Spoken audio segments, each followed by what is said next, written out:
नमस्कार। हर हर महादेव, जय भोलेनाथ। स्वागत है आपका आपके अपने YouTube चैनल पर जिसका नाम है हॉरर स्टोरी विद AK। मेरा नाम अनिल है। मैं आपको यहाँ पर ईश्वर से जुड़े चमत्कार एवं तीसरी शक्ति के प्रकोप पर आधारित कहानियाँ सुनाता हूँ। महादेव की सवारी नंदी। प्रिय भक्तों, क्या कभी आपने सोचा है कि महादेव के वाहन नंदी को कैसे भोलेनाथ के वाहन होने का सौभाग्य मिला? आखिर क्या कहानी रही होगी महादेव और नंदी के मिलन की? ऐसी कौन सी दशा थी जिसमें महादेव और नंदी एक साथ आए और अनंत काल के लिए नंदी महादेव के अति प्रिय बन गए? एक समय पर सिलाद नाम के एक ऋषि हुआ करते थे। वह दिन रात अपनी तपस्या में लीन रहा करते थे। उनके इस प्रमुख आचार्य से चिंतित होकर उनके पूर्वजों ने वंश नष्ट हो जाने की चिंता उनके सामने रखी, जिसे सुनकर ऋषि सिलाद को परेशानियों ने घेर लिया। तपस्या में लीन रहने के दौरान ध्यान में लगे रहने के कारण मुझे यह कभी ज्ञात नहीं हुआ था कि इस तरह मेरे वंश का नाश हो सकता है। अब इस अवस्था से मुझे इंद्रदेव ही निकाल सकते हैं। यह सोचकर ऋषि इंद्रदेव की तपस्या में लीन हो जाते हैं। ओम इंद्राय नमः, ओम इंद्राय नमः। कई वर्षों की तपस्या के बाद इंद्रदेव ने ऋषि सिलाद को अपने दर्शन दिए और उनसे कहा कि आप अपना मनचाहा वर मांगिए। इस पर ऋषि सिलाद ने कहा, फिर मुझे एक ऐसा पुत्र दीजिए मृत्यु भी छू ना सके, जो बलशाली और सबसे बड़ा ज्ञानी हो। ऋषि सिलाद की बात सुनकर देवराज इंद्र ने उनसे क्षमा मांगते हुए कहा कि ऋषि सिलाद, मैं आपकी इच्छा पूरी करने में असमर्थ हूँ। जिसकी आप मांग कर रहे हैं उसके लिए मेरे पास इतनी क्षमता नहीं है कि मैं वह आपको दे सकूं। मगर हाँ, एक है जो आपकी इच्छा जरूर पूरी कर सकते हैं। वह कौन है? इंद्र।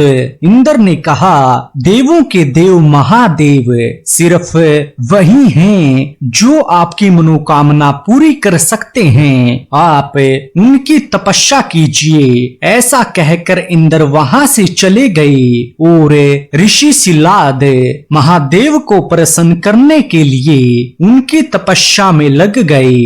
महादेव की तपस्या में दिन, महीने और कई वर्ष व्यतीत हो गए।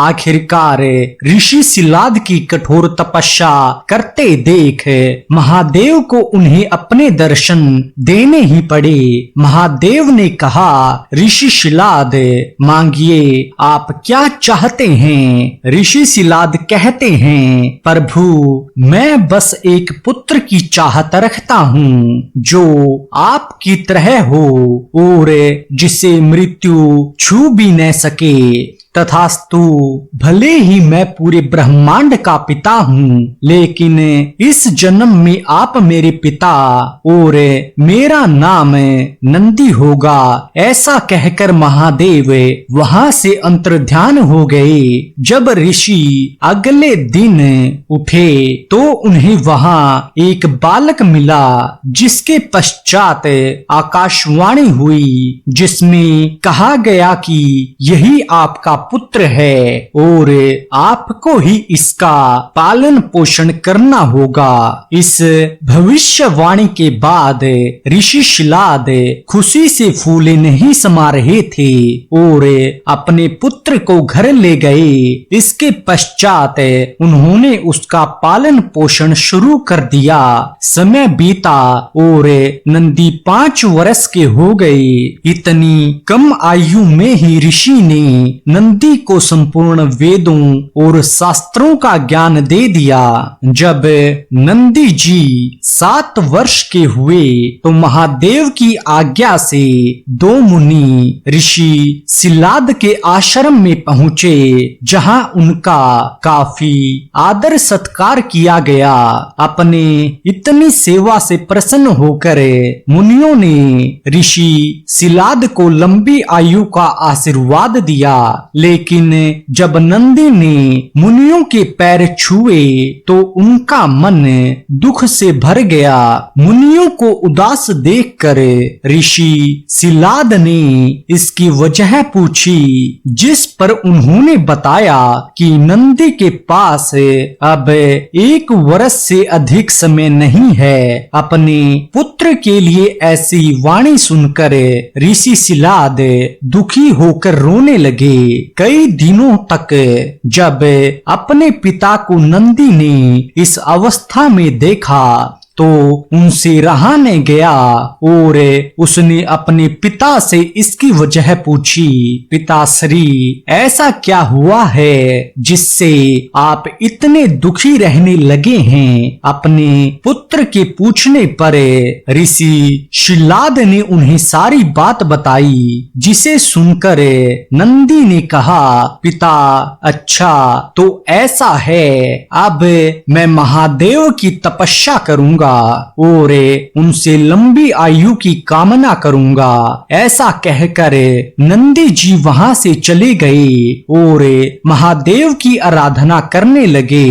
ओम नमः शिवाय, ओम नमः शिवाय। अपने भक्त की पुकार महादेव को रणभूमि तक में सुनाई देने लगी। ये किस भक्त की गुहार है? मेरे लिए वह भी बिना प्रेम की ऐसी कठोर तपस्या के आभास भर से महादेव से रहा नहीं गया और भक्तों की दुविधा का समाधान निकालने वहां पहुंच गए। पुत्र नंदी, बोलो, तुम्हारी क्या इच्छा है? अपने सामने स्वयं महादेव को देखकर नंदी भूल ही गया कि उसे लंबी आयु का वरदान मांगना था। महादेव का तेज और आकर्षित रूप के लिए इतना प्रभावशाली था कि नंदी महादेव को बस एक टक देखता ही रह गया।